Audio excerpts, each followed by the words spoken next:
Back to another episode on the MOD Balls page. In today's episode, we're gonna be talking about the Atlanta Falcons.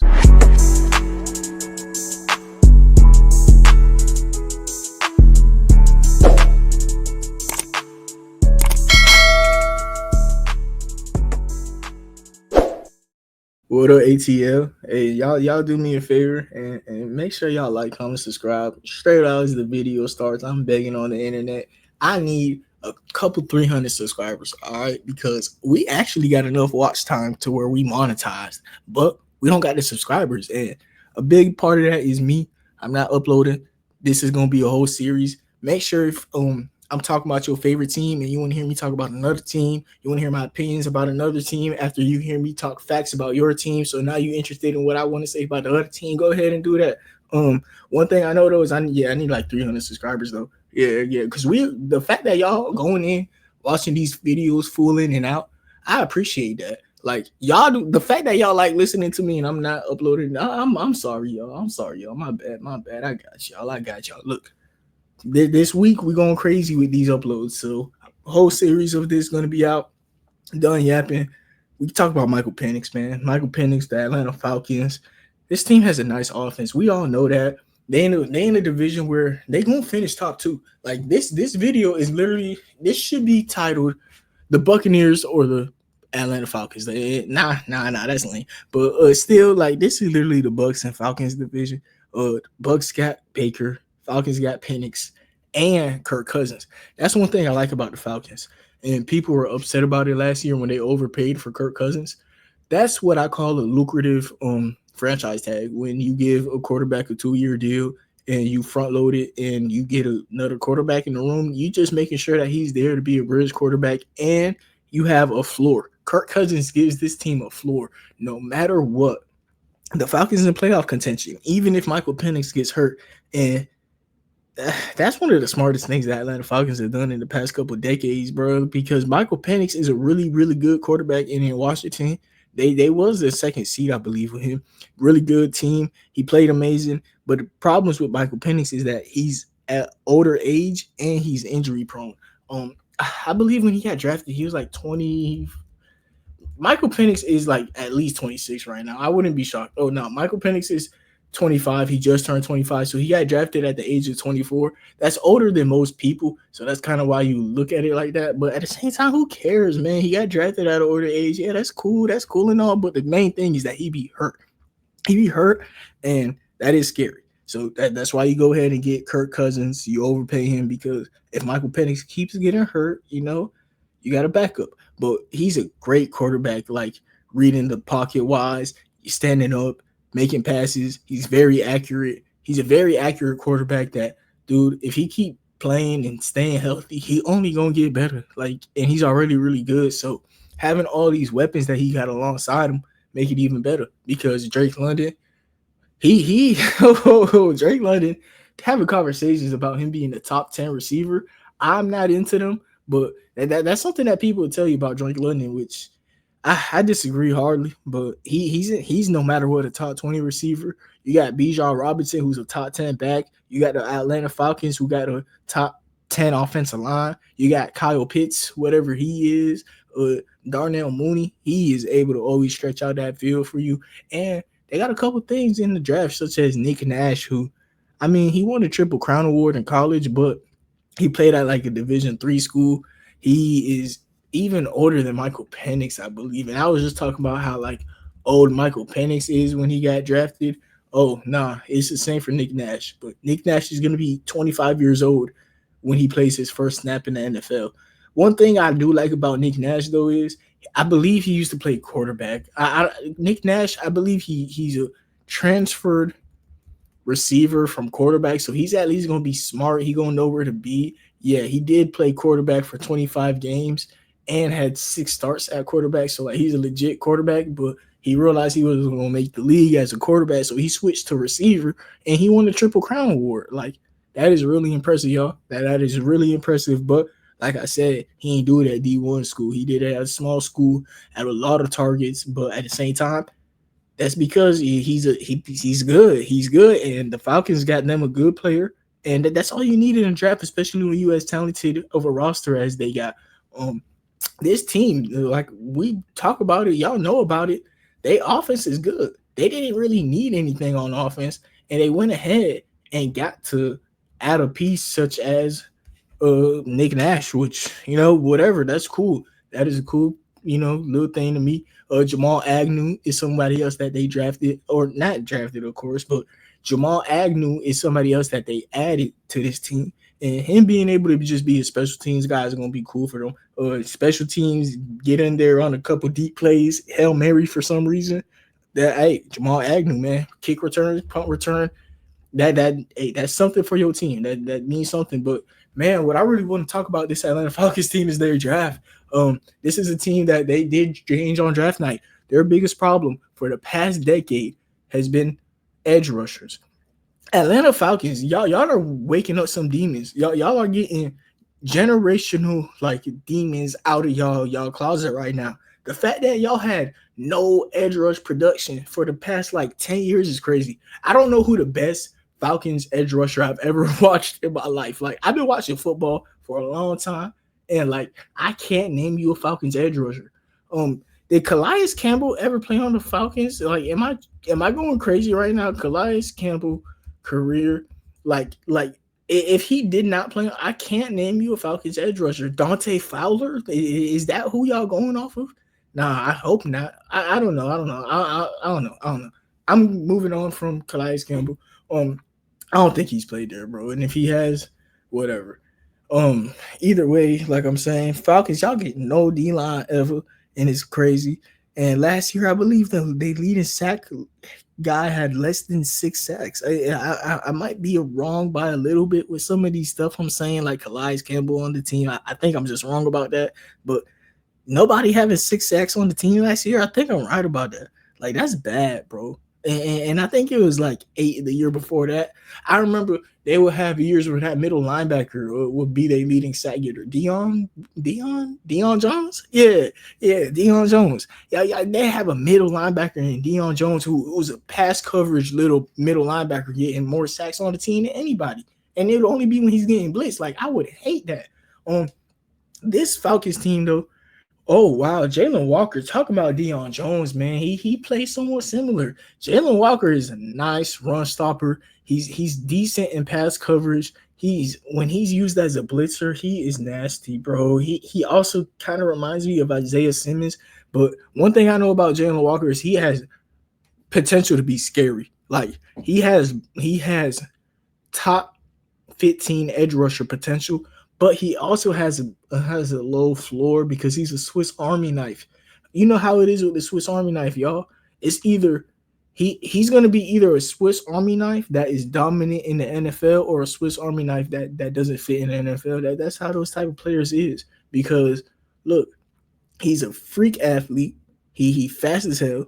He knows the game. Like he's the guy who like you put on QB spies and let him just cook. You know what I mean? Like he's the guy who got a feel for the game, and like that really matters, especially at the linebacker position. That's kind of what the linebacker position is: feel for the game. He has the feel for the game, and he's good at attacking the quarterback. He's scary because he has traits like T.J. Watt. T.J. Watt, people don't realize it. He doesn't attack the quarterback a lot. Like on 40% of T.J. Watt snaps, he drops back in coverage. Like when T.J. Watt goes after the quarterback, it kind of catches the quarterback off guard because he drops back and pass a lot, and he's really good. So it kind of messes up the O lineman too because they don't know if he's gonna rush them or not. And he's so good that he's the first person you got to worry about. And while he's the first person you worrying about, you don't even know if he's coming at you or not. Jalen Walker kind of like that. Michael Parsons is like that too. There's another Jalen Walker in this draft class, by the way, who kind of plays like Jalen Walker, which is kind of funny to me. So I kind of want to shout out Jalen Walker out of Indiana. I believe he on the Seahawks. I believe so. But, bro, this type of play style, it's either you're going to be like Michael Parsons and TJ Watt, or you're going to just turn out to be one of the Devins. You feel me? Devins or one of the Jalen Walkers, I guess. Huh? Maybe you can turn out to be one of the Jalen Walkers. But while Jalen Walker plays like that, what I love is they got James Pierce Jr., who he is a every down edge rusher. So, like, He is, oh man, one of the most technically sound edge rushers I've seen in a minute. Like his hands is crazy. Like everything he do is with finesse. Like he don't got no, nah. James Pierce is straight finesse. He know what he doing, man. Nah, I like James Pierce, bro. His problem is off the field. Um, I don't know what he got going on for off the field, bro. But I ain't gonna speak about what a man got going off the field. I don't know what James Pierce got going off the field, but one thing I know that he do got going on the field is his ability to stop the run ain't as good as other people. So like maybe how the Falcons could develop these guys in year one is always allow one of them to be on the edge. So first down, you put Jalen Walker on the edge because he's a better run defender. And then second and third, you put James Pierce Jr. As the edge rusher, and maybe you put Jalen Walker at linebacker to see which one he's better at, you know? Or if Jalen Walker is so good at edge, at the end of the year, you could put both guys on the edge. Jalen Walker is going to be there full time as the first, second, and third down edge, and you could put James Pierce there in second and third. You know, like James Pierce, dude, I'm telling y'all, get into the quarterback. He is insane, insane.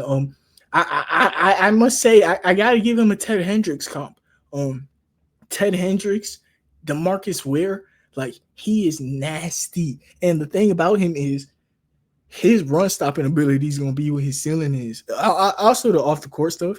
Ooh, Chandler Jones. Yes, yes, yes. He played like Chandler Jones. That's another player comp. I like the Chandler Jones one the most because of the off field stuff. I guess. No. Like I said, I ain't going to talk about somebody off the field stuff. Now I take that back immediately. I don't know. I don't know what James Pierce Jr. got going off the field. Let me chill out. Hey, my fault, James. But you feel me? You feel me? Like I don't know what James. I don't even want to look into it either. I don't want to look into it because the fact that he got drafted at pick 20, it means that something bad happened. You know, because he's that good to where he's a top 10 pick if he doesn't have something going on. Like the Falcons added a lot of talent, and they had the point where it was worth it for them. Somebody who's this good at pick 20, dude, at your biggest need, that's why they traded up. And this is exactly why they traded up. Falcons fans, this is something to be ecstatic about. I ain't gonna lie. This is something to be ecstatic about. And the fact that in round 3, y'all also got Xavier Watts, kind of tough, man. Xavier Watts, he reminds me of those typical safeties. Xavier McKinney, Malik Hooker, Jesse Bates. You know, he's a normal safety that's good. He's sticky in coverage, and he has amazing play recognition. He sees things before they happen. And you know, if I had to give him a con, it's tackling.